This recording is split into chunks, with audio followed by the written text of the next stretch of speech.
আমরা এখন তাপ রসায়ন নিয়ে আলোচনা করব। এটি রসায়ন প্রথম পত্রের ৪র্থ অধ্যায় রাসায়নিক পরিবর্তনের একটি টপিক। আমরা এই তাপ রসায়ন টপিকটি শুরু করব বেশ কিছু ডেফিনিশন দিয়ে, কারণ এই অংশে যে ম্যাথগুলো আছে এই ম্যাথগুলো ভালো করে বুঝতে হলে এই ডেফিনিশনগুলো সম্পর্কে একটি সুধারণা থাকা চাই। তো আমরা প্রথমেই যে ডেফিনিশনটা দেখব যে বিক্রিয়া তাপ বা বিক্রিয়া এনথালপি বলতে কি বোঝায়। বলা হচ্ছে যে কোনো রাসায়নিক বিক্রিয়ায় উৎপন্ন বা শোষিত তাপের মোট পরিমাণকে বিক্রিয়া তাপ বলে। আমরা যদি একটা এক্সাম্পল নিয়ে চিন্তা করি যে নাইট্রোজেন এবং হাইড্রোজেন, ১ অণু নাইট্রোজেন এবং ৩ অণু হাইড্রোজেন বিক্রিয়া করে অ্যামোনিয়া তৈরি করলো। অ্যামোনিয়া তৈরির বিক্রিয়াটা আমরা সবাই জানি হচ্ছে একটা তাপ উৎপাদী বিক্রিয়া। এজন্য এর ΔH এর ভ্যালুটা কেমন হয়েছে? নেগেটিভে এসেছে। তো এই যে এখানে বোঝাই যাচ্ছে যে এই 92 কিলোজুল পার মোল অর্থাৎ মোল প্রতি 92 কিলোজুল তাপ এখানে উৎপন্ন হচ্ছে।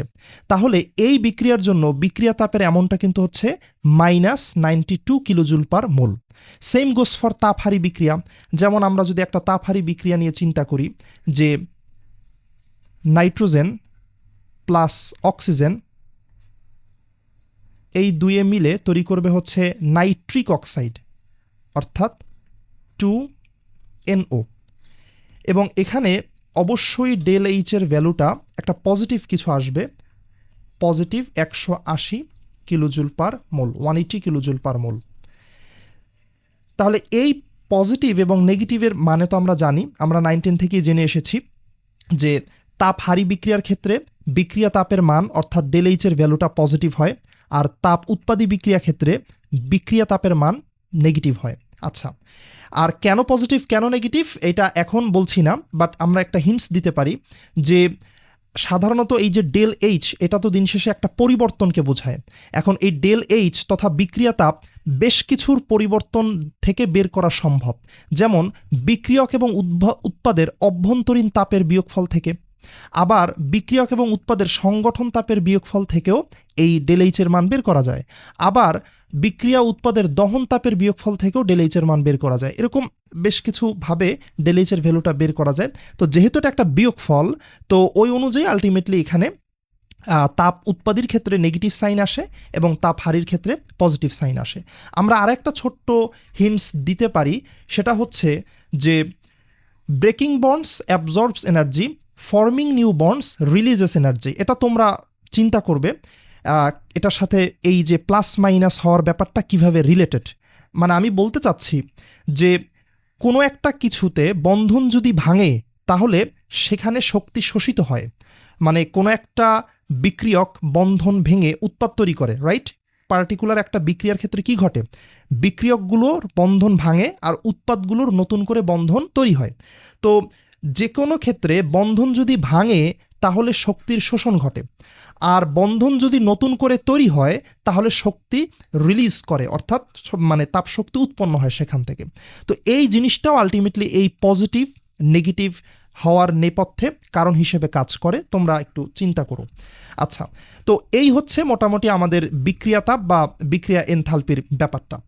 এর পরের ডেফিনেশনে বলা হয়েছে যে এক মোল বিক্রিয়ককে যথেষ্ট পরিমাণ অক্সিজেন দ্বারা দহন করলে যে পরিমাণ তাপ উৎপন্ন হয় তাকে দহন তাপ বলে।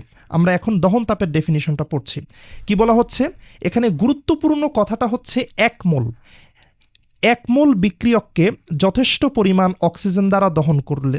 যথেষ্ট পরিমাণ কেন ব্যবহার করা হলো? কারণ কোনো একটা দহন বিক্রিয়ার ক্ষেত্রে আমরা যদি যথেষ্ট পরিমাণ অক্সিজেন ব্যবহার না করি তাহলে সেটা পূর্ণ দহন হবে না, আর পূর্ণ দহন না হলে তখন এই ডেফিনেশনটা এভাবে কাজ করবে না, অর্থাৎ তখন সেটাকে আমরা পরিপূর্ণভাবে দহন তাপ হিসেবে ডিটারমাইন করতে পারবো না। তো এই জন্য এক মোল বিক্রিয়ক হতে হবে, এই হচ্ছে প্রথম কথা। তারপর হচ্ছে ওই দহন বিক্রিয়াটা যথেষ্ট পরিমাণ অক্সিজেনের সাহায্যে পূর্ণ দহন হতে হবে, এবং সেক্ষেত্রে যে পরিমাণ তাপ উৎপন্ন হবে তাকে আমরা দহন তাপ বলি। এখন এই বিষয়টা কীরকম আমরা যদি একটা এক্সাম্পলের মাধ্যমে বোঝার চেষ্টা করি যে কার্বন সলিড এটা বাতাসের অক্সিজেনের সাথে বিক্রিয়া করবে এবং অবশ্যই এটা একটা গ্যাস, এবং ধরে নিচ্ছি তৈরি করলো সেক্ষেত্রে কার্বন ডাই অক্সাইড, এটাও একটা গ্যাস, এবং এক্ষেত্রে একটা বিক্রিয়া তাপ থাকবে। কেন বিক্রিয়া থাকবে? এটা কি একটা বিক্রিয়া না? তাহলে যে কোনো বিক্রিয়ারই তো আলটিমেটলি একটা বিক্রিয়া তাপ থাকবে। তো এইটা একটা বিক্রিয়া, হোক সেটা তাপ উৎপাদী হোক সেটা তাপ হারি, বাট এটার তো একটা বিক্রিয়া তাপ ডেল এইচ এর ভ্যালু থাকবে, তো ডেল এইচ দিলাম। তো আমরা বলতে চাচ্ছি এক্ষেত্রে এই ডেল এইচ যেটা এই বিক্রিয়ার ক্ষেত্রে, তাহাই হচ্ছে এর del H C for C. C মানে হচ্ছে কম্বাসচন, কম্বাসচন মানে হচ্ছে দহন তাপ, সি মানে হচ্ছে কম্বাসচন, কম্বাসচন মানে হচ্ছে দহন। এখন এখানে কার দহন করা হয়েছে?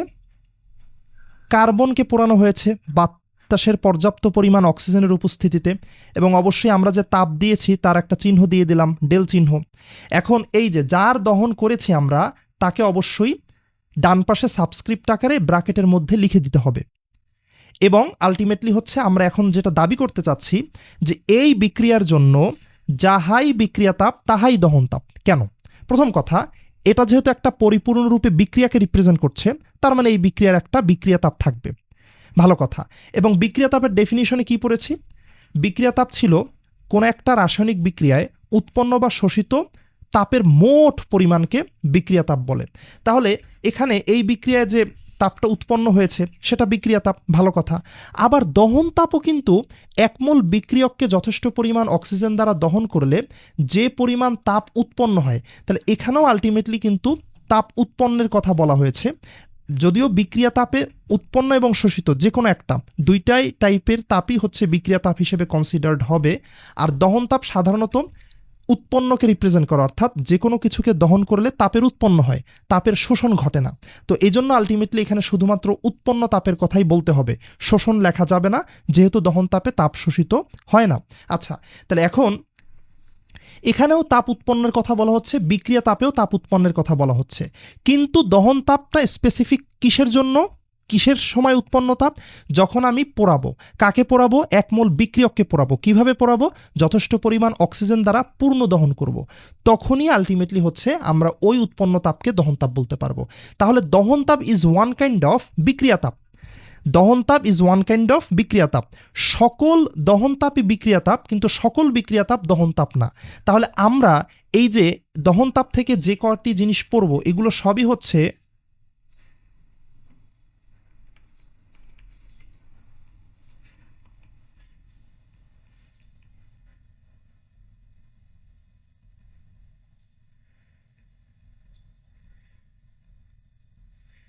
Classification of reaction enthalpy.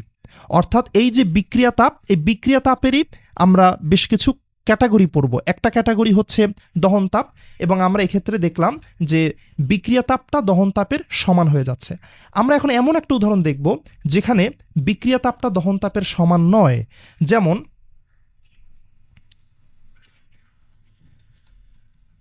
দুই অণু হাইড্রোজেনকে এবার অক্সিজেনের উপস্থিতিতে পূর্ণ দহন করলাম।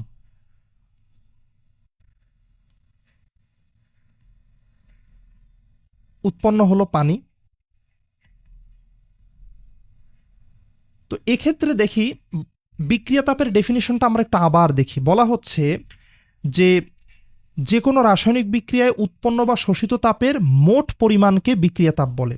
তাহলে এখন এই বিক্রিয়ায় যেই পরিমাণ তাপ উৎপন্ন হয়েছে, মোট যেই পরিমাণ তাপ উৎপন্ন হয়েছে সেটা হচ্ছে আমার ডেল এইচ, বিক্রিয়া তাপ, রাইট? আচ্ছা, এইটা এখন এই মুহূর্তে আমরা দাবি করতে পারবো না যে del H C for hydrogen এটার সমান হবে। এটা সমান হবে না।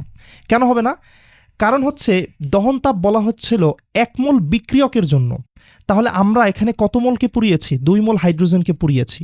তার মানে টোটাল 2 মোল হাইড্রোজেনকে পুড়িয়ে টোটাল যেই পরিমাণ তাপ শক্তি উৎপন্ন হয় সেটা হচ্ছে বিক্রিয়া তাপ, সেটা দহন তাপ না। বাট টোটাল না চিন্তা করে যদি আমরা 1 মোল হাইড্রোজেনকে নিয়ে চিন্তা করতাম যে 1 মোল হাইড্রোজেনকে পোড়ালে কি পরিমাণ তাপ উৎপন্ন হয়, সেটা হতো দহন তাপ। তাহলে আমরা যদি একটু ঐকিক নিয়ম করি যে এই বিক্রিয়ার টোটাল তাপকে রিপ্রেজেন্ট করে কে? বিক্রিয়া তাপ। এই বিক্রিয়া না, যে কোনো বিক্রিয়ায় টোটাল তাপের পরিবর্তন তথা তাপের উৎপাদন বা তাপের শোষণকে রিপ্রেজেন্ট করে বিক্রিয়া তাপ। এখন কথা হচ্ছে এখানে টোটাল তাপ নিয়ে কাজ করা যাবে না। কার ক্ষেত্রে? দহন তাপের ক্ষেত্রে। 1 মোল বিক্রিয়ক নিয়ে চিন্তা করতে হবে। তো সেক্ষেত্রে আমরা যদি ঐকিক নিয়ম চিন্তা করি যে 2 মোল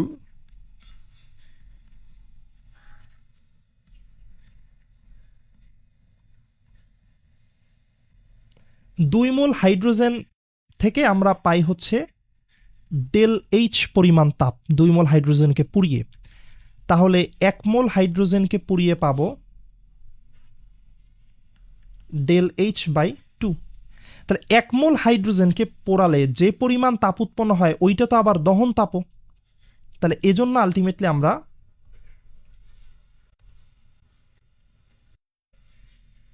এটা বলতে পারবো।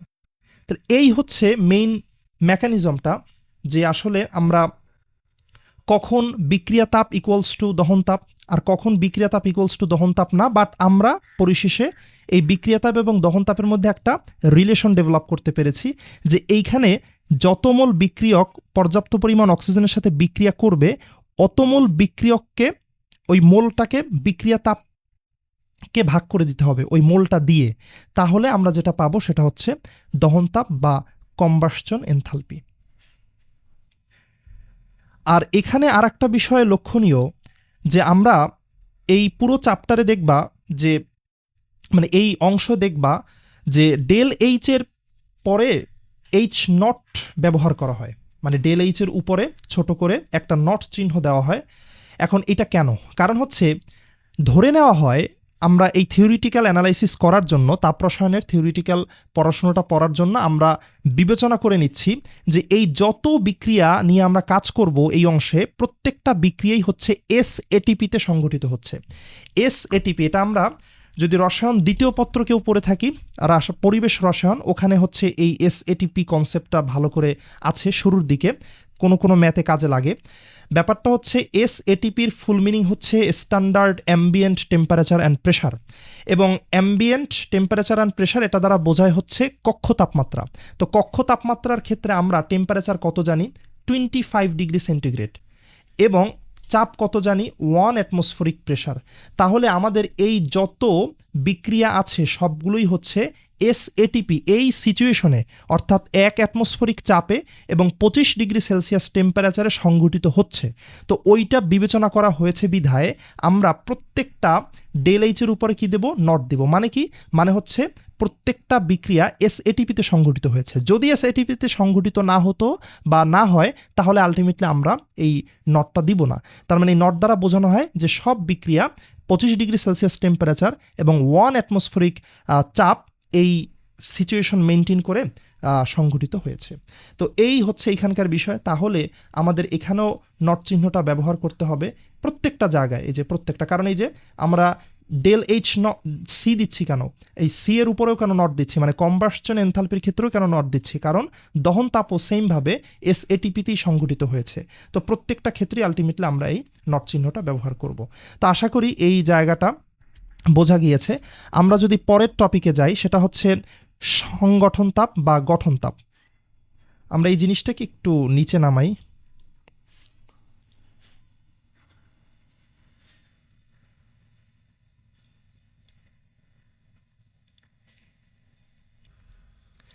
আচ্ছা, এর পরের যে তাপ বলেছিলাম যে সংগঠন তাপ বা গঠন তাপ, বলা হচ্ছে 1 মোল একক উৎপাদ তৈরি করতে তাপের যে পরিবর্তন হয় তাকে সংগঠন তাপ বলে। তাহলে দেখো তো যে এক একটা ডেফিনেশন এক একটা জিনিসকে কেন্দ্র করে বলা হচ্ছে না। মানে আমি বলতে চাচ্ছি যে বিক্রিয়া তাপ রিপ্রেজেন্ট করে যে কোনো একটা বিক্রিয়ার মোট উৎপন্ন বা শোষিত তাপকে, এটা সবার ক্ষেত্রে প্রযোজ্য। আর এই বিক্রিয়া তাপই বিভিন্ন রূপে বিভিন্ন চেহারায় আমাদের কাছে বিভিন্ন বিক্রিয়ায় ধরা দেয়। যেমন দহন বিক্রিয়ার ক্ষেত্রে দহন তাপ হিসেবে বিক্রিয়া তাপটা আবির্ভূত হচ্ছে, এবং প্রত্যেকটা বিক্রিয়ার মানে বিক্রিয়া তাপের ডেফিনেশনে আমরা দেখতে পাচ্ছি যে ভিন্ন ভিন্ন কিছু শর্ত জুড়ে দেওয়া আছে, যে আমরা কখন একটা জিনিসকে দহন তাপ বলবো, যখন 1 মোল বিক্রিয়ককে পোড়াবো তাহলে যে পরিমাণ তাপ উৎপন্ন হবে যথেষ্ট পরিমাণ অক্সিজেন নিয়ে। আর সংগঠন তাপের জন্য কি কি শর্ত দেওয়া আছে, যে আমরা উৎপাদ তৈরি করার ক্ষেত্রে কি পরিমাণ তাপের পরিবর্তন পাবো, এবং কত মোল উৎপাদ? 1 মোল উৎপাদ, অর্থাৎ 1 মোল একক উৎপাদ তৈরি করতে তাপের যে পরিবর্তন হয় তাকে সংগঠন তাপ বলা হয়। তাহলে সংগঠন তাপটা হচ্ছে উৎপাদ কেন্দ্রিক, এবং আসলে বিক্রিয়া তাপের নামটা শুনেই বোঝা যাচ্ছে যে সংগঠন বা গঠিত হচ্ছে। আচ্ছা ফাইন, তাহলে এখন আমাদের এখানে কিওয়ার্ড কোনগুলো? কিওয়ার্ড হচ্ছে অবশ্যই যদি 5 মোল উৎপাদ তৈরি হয়, 5 মোল উৎপাদের জন্য কিন্তু আমরা সংগঠন তাপ হিসাব করব না, 5 দিয়ে ভাগ করে 1 মোলের জন্য আমরা সংগঠন তাপ হিসাব করব। তাহলে বলেছে তারপরের কিওয়ার্ডটা কি? তাপের যে পরিবর্তন হয়। এখানে পরিবর্তন বলতে আসলে কি বোঝানো হয়েছে? এখানে পরিবর্তন বলতে আসলে উৎপন্ন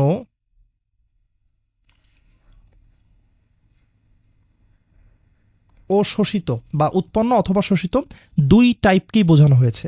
মানে পরিবর্তন কি হতে পারে? পরিবর্তন হচ্ছে ধনাত্মক পরিবর্তন হতে পারে, ঋণাত্মক পরিবর্তন হতে পারে।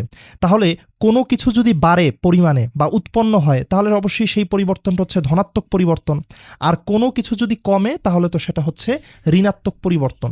তাহলে শোষিত যখন হচ্ছে তখন এই পরিবর্তনটা হ্রাসমূলক পরিবর্তন, আর উৎপন্ন যখন হচ্ছে তখন হচ্ছে বৃদ্ধি হচ্ছে পরিবর্তনটা। তাহলে এখন যে বিষয়টা সেটা হচ্ছে যে 1 মোল একক উৎপাদ তৈরি করতে তাপের যে পরিবর্তন হয় তাকে সংগঠন তাপ বলে। তার মানে এই ব্যাখ্যাটা দ্বারা দাঁড়ালো যে উৎপাদ যখন আমরা তৈরি করছি তখন তাপের উৎপন্ন হতে পারে, তাপের শোষণও হতে পারে। যেমনটা ছিল না দহনের ক্ষেত্রে।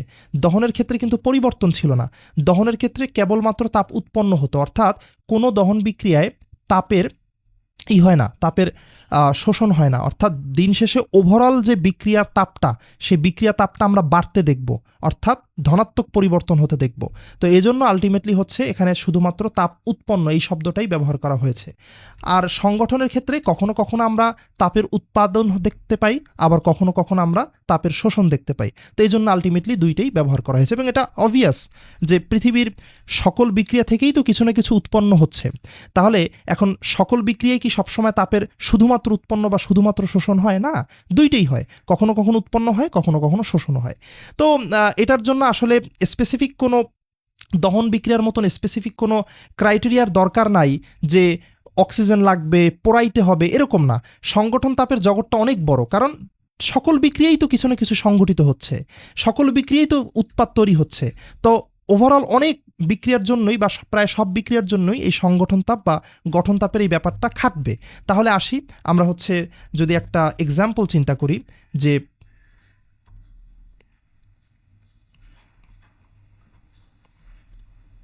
এখন দহন বিক্রিয়া, এটাতেও তো আলটিমেটলি কিছু না কিছু উৎপাদিত হচ্ছে। আমরা এই বিক্রিয়াটা আগেও দেখেছিলাম, কিন্তু এটা দহন বিক্রিয়ার পার্সপেক্টিভ থেকে, দহন তাপের পার্সপেক্টিভ থেকে চিন্তা করেছিলাম। এখন এটা যেহেতু একটা দহন বিক্রিয়া ঠিক আছে, বাট এটা এই বিক্রিয়া থেকে কিছু না কিছু তো তৈরি হচ্ছে, সংগঠিত হচ্ছে। এটা তো যে কোনো বিক্রিয়াই হয়। তাহলে এই বিক্রিয়ার জন্য অবশ্যই সংগঠন তাপ থাকবে, অর্থাৎ এই বিক্রিয়াটাকে এখন আমরা সংগঠন তাপের দিক দিয়ে ব্যাখ্যা করব। তাহলে বিষয়টা কীরকম? আবার সেম কথা বলতে হচ্ছে, এটা পুরো একটা ইন জেনারেল বিক্রিয়া। তো এই বিক্রিয়ার অবশ্যই একটা বিক্রিয়া তাপ আছে, এবং সেই বিক্রিয়া তাপের যে ভ্যালুটা সেটা ধরে নিচ্ছি আমরা ডেল এইচ নট। এবং এই ডেল এইচ নটটা আমি বলতে চাচ্ছি del H nought of F. কার এফ? কার্বন ডাই অক্সাইডের এফ। অর্থাৎ এই বিক্রিয়ায় উৎপাদ হিসেবে কে আছে? কার্বন ডাই অক্সাইড আছে। তাহলে কে গঠিত হলো, কে সংগঠিত হলো? কার্বন ডাই অক্সাইড গঠিত হলো। What is the meaning of F? F means formation, মানে গঠিত হচ্ছে বা গঠন। তাহলে এই যে কার্বন ডাই অক্সাইডের ফরমেশন হবার জন্য যেই পরিমাণ তাপ লেগেছে, এটা হচ্ছে পুরো বিক্রিয়ার বিক্রিয়া তাপের সমান। কেন বলো তো? কারণ এই জায়গাটাতে আসলে কত মোল আছে? এই জায়গাটাতে আলটিমেটলি 1 মোল কার্বন। মানে আমার ডেল এইচ নট কি রিপ্রেজেন্ট করে? ডেল এইচ নট রিপ্রেজেন্ট করে গোটা একটা বিক্রিয়ায় মোট কি পরিমাণ তাপ উৎপন্ন হয়েছে, সেটা ডেল এইচ নট। ভালো কথা। সংগঠন তাপ কি রিপ্রেজেন্ট করে? 1 মোল একক উৎপাদ তৈরি করতে মোট কি পরিমাণ তাপ উৎপন্ন বা শোষিত হয়েছে। তাহলে এখানে আছেই 1 মোল, তাই এজন্য টোটাল বিক্রিয়াটাকেও রিপ্রেজেন্ট করবে ডেল এইচ নট, এবং টোটাল বিক্রিয়ার যে সংগঠন তাপ সেটা আলটিমেটলি ডেল এইচ নটের সমান হবে। যদি এখানে 1 মোল না থেকে 2 মোল থাকতো, তাহলে গোটা বিক্রিয়া তাপকে 2 দিয়ে ভাগ করে আমাদের ফরমেশন তাপ পাওয়া লাগতো, যেমনটা আমরা করেছি দহন বিক্রিয়ার ক্ষেত্রে। যেমন আমরা আরেকটা এক্সাম্পল যদি চিন্তা করি, ওই যে হাইড্রোজেনের কথাই যদি আমরা দেখি, হাইড্রোজেনের দহন বিক্রিয়াটা যদি আমরা চিন্তা করি, যে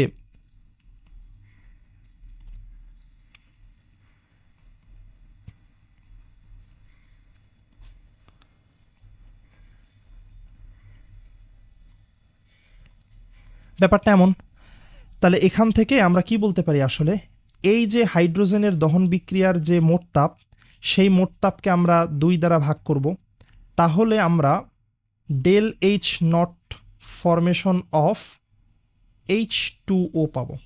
সেম ব্যাপার, এখানে তৈরি হয়েছে কে H2O, পানি তৈরি হয়েছে, এবং আলটিমেটলি এখানে কয় মোল পানি? 2 মোল পানি। তাহলে টোটাল 2 মোল পানি উৎপন্ন করতে মোট তাপ লেগেছে কত?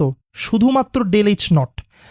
তাহলে 1 মোল পানি উৎপন্ন করতে লাগবে হচ্ছে ডেল এইচ নট বাই 2, অর্থাৎ অর্ধেক, হুইচ মিনস এইটা হবে হচ্ছে ডেল এইচ নট এফ এর সমান, কারণ 1 মোলের জন্য যেই পরিমাণ তাপ লাগে ওটাই হচ্ছে ফরমেশন তাপ। তো এই যে 1 মোল উৎপাদন করার জন্য ডেল এইচ নট বাই 2 পরিমাণ তাপ লেগেছে, তার মানে এটা equals two H naught F H2O হবে। আচ্ছা, তো এই হচ্ছে সংগঠন তাপের ব্যাপার। তো এখন এইটা খুবই গুরুত্বপূর্ণ, আমাদের এই সংগঠন তাপের কনসেপ্টটা ব্যবহার করেই তাপ রসায়নের অধিকাংশ ম্যাথ করতে হবে। তো সেজন্য আলটিমেটলি আমরা এইটা নিয়ে বিস্তারিত পড়াশোনা করতে হবে। তো পরের যে লাইনটা লেখা আছে দেখো, যে বলা হচ্ছে মৌলের সংগঠন তাপ শূন্য। এই কথাটা দ্বারা আসলে কি বোঝানো হয়েছে? এটা দ্বারা বোঝানো হয়েছে যে আমরা যদি একটা এক্সাম্পল দেখি, যে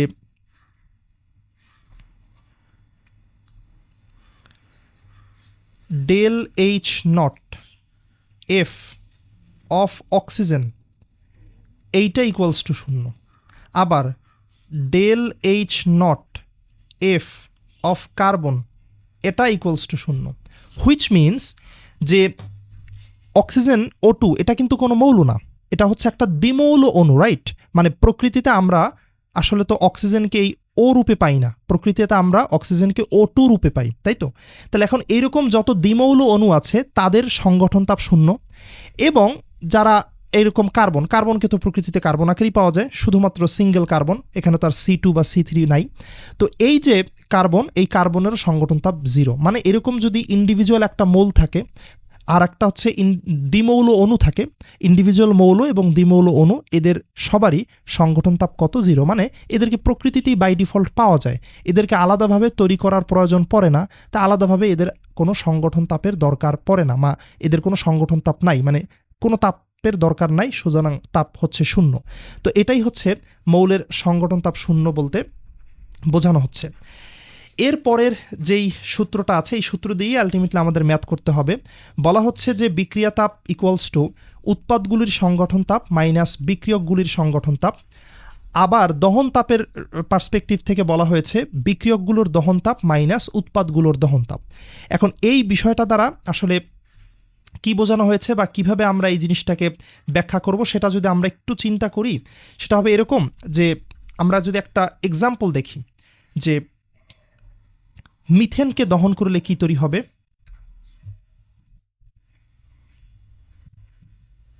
methane CH4,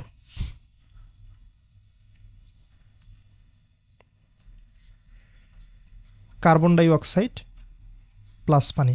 by the way, methane একটা হাইড্রোকার্বন, রাইট? আমরা জৈব যৌগ পড়ে থাকলে আমরা জানি যে মিথেন হচ্ছে হাইড্রোকার্বন বা যে একটা অ্যালকেন।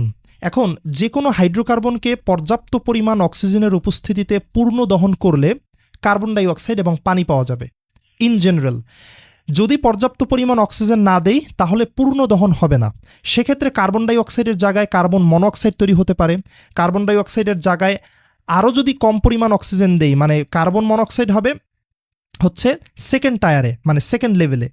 বাট একদম সবচেয়ে কম পরিমাণ যদি অক্সিজেন দেই তাহলে বিক্রিয়াটা হবে খুবই বাজে, অর্থাৎ সেক্ষেত্রে কার্বন তৈরি হবে। ঠিক আছে, তাহলে আবার বলছি, পর্যাপ্ত পরিমাণ অক্সিজেন দিলে পাবো কার্বন ডাই অক্সাইড, তার থেকে একটু কম পরিমাণ অক্সিজেন দিলে পাবো হচ্ছে কার্বন মনোঅক্সাইড, এবং খুবই নগণ্য পরিমাণ যদি অক্সিজেন পায়, নগণ্য পরিমাণ অক্সিজেনের উপস্থিতিতে যদি বিক্রিয়া হয় তাহলে হবে হচ্ছে শুধুমাত্র কার্বন তৈরি হবে, যেটা সবচেয়ে বেশি ক্ষতিকর। তাহলে আমি বারবার পূর্ণদহন শব্দটা এই কারণেই ব্যবহার করছি যে এখানে পূর্ণদহন হলেই কেবলমাত্র কার্বন ডাই অক্সাইড এবং পানি তৈরি হবে, পূর্ণদহন না হলে কিন্তু কার্বন মনোঅক্সাইড এবং কার্বন তৈরি হওয়ার পসিবিলিটি থাকবে। আচ্ছা, তাহলে এখন যে বিষয়টা সেটা হচ্ছে আমরা যদি সমতা করে দেই তাহলে এখানে আলটিমেটলি 3, তাহলেই আলটিমেটলি হয়ে যাচ্ছে, এবং এখানে 2 দিয়ে দিতে হবে, তাহলে টোটাল 6টা অক্সিজেনের যে সমতা সেটা হয়ে যাচ্ছে। তাহলে এখন এই বিক্রিয়ার জন্য আমরা এই সূত্রটার অ্যাপ্লিকেশন দেখতে চাই। এই যে বিক্রিয়া তাপ ইকুয়ালস টু উৎপাদগুলির সংগঠন তাপ মাইনাস বিক্রিয়কগুলির সংগঠন তাপ। তো আসি, ব্যাপারটা এরকম হবে না। তো প্রথমে বিক্রিয়া তাপকে আমরা কি দ্বারা প্রকাশ করা শিখেছি? ডেল এইচ নট দ্বারা প্রকাশ করা শিখেছি। তো লিখে ফেলি, del H naught equals to, বলা হচ্ছে উৎপাদগুলির সংগঠন তাপ। তাহলে এখানে উৎপাদ কারা? এরা হচ্ছে উৎপাদ। তাহলে আমরা যেটা পাই সেটা হচ্ছে del H naught F of carbon dioxide plus del H naught F of H2O। তবে পানি কয়টা তৈরি হয়েছে? পানি কিন্তু আলটিমেটলি আমাদের এখানে 2 অণু তৈরি হয়েছে। তার মানে টোটাল 2 অণু পানি তৈরি হইতে কতটুকু ফরমেশন তাপ উৎপন্ন হয়েছে সেইটা আমাদের লাগবে। তো এই জন্য অবশ্যই 2 দ্বারা গুণ করতে হবে, মোট ভ্যালু নিয়ে চিন্তা করতে হবে। তারপরে মাইনাস, মাইনাস কি? বিক্রিয়ক। বিক্রিয়ক কারা? এই পার্টটা অবশ্যই বিক্রিয়ক। তাহলে বিক্রিয়কগুলোর ফরমেশন তাপটা আমরা বাদ দিয়ে দেব। তাহলে del H naught F of CH4 plus 3টা অক্সিজেন আছে, তাহলে 3 into del H naught F of oxygen. So এই হচ্ছে সূত্রের প্রপার অ্যাপ্লিকেশনটা আর কি। তো এই ফরমেশন তাপগুলো, ধরো কার্বন ডাইঅক্সাইডের ফরমেশন তাপ কত, পানির ফরমেশন তাপ কত, এগুলো আমাদের প্রশ্নের যে ডাটা থাকবে ওখান থেকে অ্যানালাইসিস করে বের করতে হবে। সরাসরি কখনোই দেওয়া থাকবে না, বাট কথা হচ্ছে যে ক্লু দেওয়া থাকবে, ওখান থেকে বিক্রিয়া লিখে লিখে আমাদের এই জিনিসগুলো উদ্ধার করতে হবে। করে এই মানগুলো বসায় দিলেই আমরা কাঙ্ক্ষিত যে সমাধান, সেই সমাধানটা করতে পারবো। আর বাই দ্য ওয়ে, এই যে এই পুরো পার্টটা, এই পুরো পার্টের ভ্যালু হবে কত? 0। কারণ এইমাত্রই দেখলাম যে কোনো দ্বিমৌল অণু বা মৌলের সংগঠন তাপ কত হয়? 0 হয়। সো এই হচ্ছে আমাদের এইখানকার আলোচনা। তো লাস্ট যে আমরা পড়ব ম্যাথ, আরও সংজ্ঞা আছে, অর্থাৎ এই প্রশমন তাপ দিয়ে আমরা আপাতত এই ডেফিনিশনের জায়গাটা শেষ করব। আমরা একদম এই টপিকটা যখন পুরোটা শেষ করে ফেলবো তাপ প্রশমন, তখন শেষের দিকে গিয়ে আরও বেশ কিছু সংজ্ঞা আমরা জানব। সেটা শুধুমাত্র সৃজনশীলের অ্যান্সার করার জন্য বা আলাদা একটা ধারণা রাখার জন্য। কিন্তু আপাতত আমরা এই কটি শিখে আমরা ম্যাথমেটিক্সে হাত দেব। আচ্ছা, তো এর পরের যে সংজ্ঞাটা বলা হচ্ছে যে প্রশমন তাপ। প্রশমন বিক্রিয়া সবাই আমরা চিনি যে অ্যাসিড ক্ষারের বিক্রিয়াকে প্রশমন বিক্রিয়া বলে। তো প্রশমন তাপের ডেফিনেশনটা ওভাবেই আসবে যে অ্যাসিড ও ক্ষারের বিক্রিয়ায় 1 মোল পানি উৎপন্ন করতে যে পরিমাণ তাপের পরিবর্তন হয় তাকে প্রশমন তাপ বলে। তো এখানেও সংগঠন তাপের মতনই পরিবর্তন শব্দটা ব্যবহার করা হয়েছে। তার মানে এখানে উৎপন্নও বোঝায় আবার শোষণও বোঝায়। তবে অধিকাংশ ক্ষেত্রে প্রশমন বিক্রিয়ায় তাপের উৎপন্ন হয়, অধিকাংশ ক্ষেত্রে প্রশমন বিক্রিয়ায় তাপ উৎপাদিত হয়। কিছু কিছু ক্ষেত্রে তাপ শোষিত হতে পারে, বাট সেটা খুবই কম। ঠিক আছে? তো এজন্য আলটিমেটলি আমরা প্রশমন তাপ বলতে আমরা উৎপাদিত তাপকেই ইন জেনারেল বুঝে থাকবো। বাট আবার বলছি, পরিবর্তনই লিখবা ডেফিনিশনে, বাট আমরা বুঝবো যে এই পরিবর্তন বলতে ইন জেনারেল উৎপন্নকে বোঝাচ্ছি, বিকজ হচ্ছে অধিকাংশ প্রশমন বিক্রিয়ায় আলটিমেটলি তাপের উৎপাদন হতে আমরা দেখতে পাই। তাহলে আসি যে একটা ডেফিনিশন, মানে এক্সাম্পল চিন্তা করি যে সোডিয়াম হাইড্রোক্সাইড একটা ক্ষার, এটা একটা তীব্র অ্যাসিডের সাথে বিক্রিয়া করে আলটিমেটলি লবণ ও পানি উৎপন্ন করবে, তাই তো? কারণ প্রশমন বিক্রিয়াতে এগুলোই ঘটে, সোডিয়াম ক্লোরাইড এবং H2O, রাইট? এখন আমরা একটা বিষয় জানতে চাচ্ছি, এই প্রশমন বিক্রিয়ায় মূল পার্ট কোনটা? দেখো তো, এখানে 2টা ঘটনা ঘটেছে না? এই সোডিয়াম হাইড্রোক্সাইডের সোডিয়ামটা HCl এর ক্লোরিনের সাথে বিক্রিয়া করে সোডিয়াম ক্লোরাইড তৈরি করেছে। আবার সোডিয়াম হাইড্রোক্সাইডের OHটা HCl এর হাইড্রোজেনের সাথে বিক্রিয়া করে পানি তৈরি করেছে। তাহলে কোন অংশটা, এখানে তো 2টা ভাগে বিক্রিয়াটা হয়েছে, তাহলে কোন অংশটা মূল প্রশমন বিক্রিয়ার প্রতিনিধিত্ব করছে? পানি তৈরির অংশটা মূল প্রশমন বিক্রিয়ার প্রতিনিধিত্ব করছে।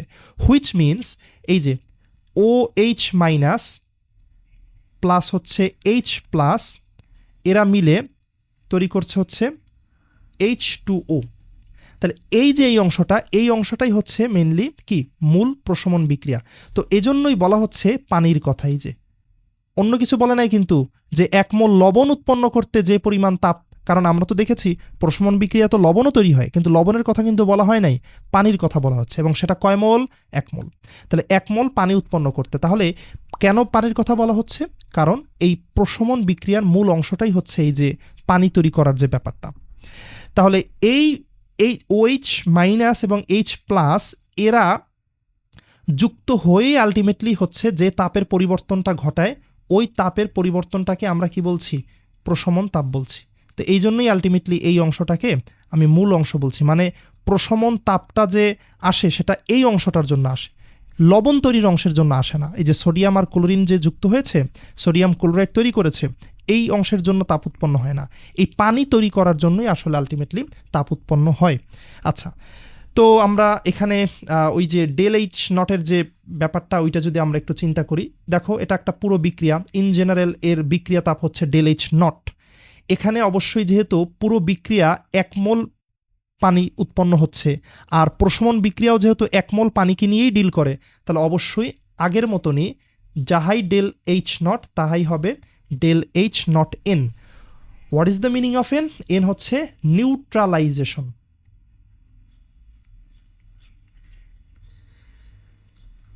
ওকে, এটা হচ্ছে নিউট্রালাইজেশন। তাহলে এটা হচ্ছে আলটিমেটলি আমাদের প্রশমন বিক্রিয়ার মেইন ব্যাপারটা। আমরা যদি আরেকটা এক্সাম্পল নিয়ে চিন্তা করি, যে এরকম যদি দেখি,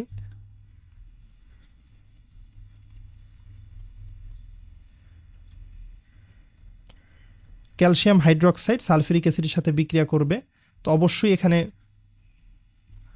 ক্যালসিয়াম সালফেট এবং 2 অণু পানি তৈরি হবে। সমতা করার পরে আমরা 2 অণু পানি তৈরি করতে দেখব। তাহলে এখানে কত মোল? 2 মোল পানি উৎপন্ন হচ্ছে। তাহলে এই যে ডেল এইচ নট, এটা হচ্ছে পুরো 2 মোলের জন্য, মানে পুরো বিক্রিয়ায় 2 মোল পানি উৎপন্ন হয়েছে। তাহলে পুরো বিক্রিয়ার যে বিক্রিয়া তাপ, সেটা 2 মোল পানি উৎপন্ন করতে কি পরিমাণ তাপ উৎপন্ন হয়েছে সেটাকে রিপ্রেজেন্ট করছে। কিন্তু আমাদের প্রশমন বিক্রিয়া তো হচ্ছে 2 মোলের জন্য না, আমাদের প্রশমন বিক্রিয়া হচ্ছে 1 মোলের জন্য।